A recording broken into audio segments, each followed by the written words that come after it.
किंवदंती यह है कि भारत के एक गांव में एक शहर गांव की तलवार है जो कोई भी चट्टान से कूद सकता है और दूसरी तरफ फेंकी गई मछली को आधे में विभाजित कर सकता है। वह तलवार का मालिक बन सकता है, लेकिन अगर यह विफल हो जाता है तो चैलेंजर को ग्रामीणों द्वारा सिर काट दिया जाता है और इसका उपयोग सिरहीन देवता की पूजा करने के लिए किया जाता है। वर्षों से कई ग्रामीण चुनौती देने में विफल रहे हैं। 1970 और ये 1997 में कनन नाम का एक युवक हवा में उठा और आसानी से मछली को आधे में विभाजित कर तलवार का मालिक बन गया। कनन का जीवन गांव से निकटता से जुड़ा हुआ है। हालांकि इस समय भारत में जाति व्यवस्था को कानूनी रूप से समाप्त कर दिया गया था, लेकिन लोगों के बीच गहराई से निहित अवधारणाओं को बदलना मुश्किल था।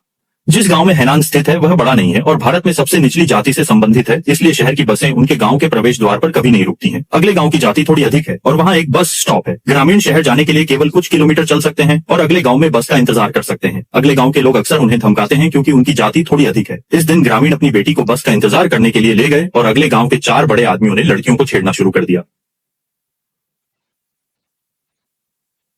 पिता जानते थे कि उनकी जाति कम खतरे में थी, इसलिए उन्होंने उन्हें नजरअंदाज कर दिया और मामले को शांत करना चाहते थे। लेकिन दूसरे पक्ष ने अपने प्रयासों को और भी तेज कर दिया और अपनी बेटी की उपस्थिति के आधार पर दीवार पर एक अभद्र मानव शरीर की पेंटिंग खींची। पिता इसे अब और सहन नहीं कर सका और दूसरे पक्ष से इसे मिटाने के लिए कहा, वाह, अगर मैं जीतूंगा तो तुम्हें दे दूंगा।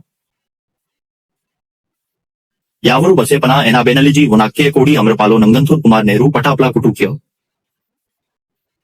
पिता आखिरकार नाराज थे कि अगर उसने उसका अपमान किया तो वह परवाह नहीं करेगा, लेकिन उसकी बेटी का अपमान नहीं करेगा। लेकिन अंत में 2 मुट्ठी 4 हाथों से मुकाबला करना मुश्किल था और उसकी जाति कम थी, इसलिए उसका कोई आत्मविश्वास नहीं था। पिता को जमीन पर दबाया गया था। अगले दिन जबकि 4 हमलावर मवेशियों को चढ़ते थे, एक नकाबपोश युवक दरवाजे पर आया और बिना कुछ कहे उसे लात मार दी। युवक असाधारण था और उसने नंगे हाथों से 4 बड़े आदमियों को दांत खोजने के लिए फर्श पर मारा।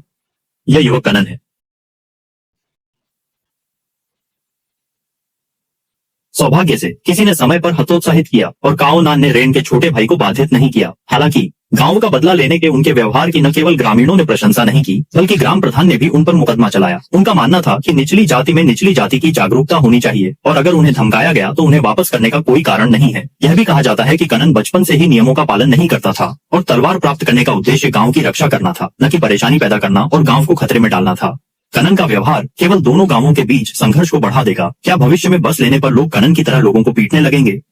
अगले गांव के लोगों द्वारा रिपोर्ट की गई थी।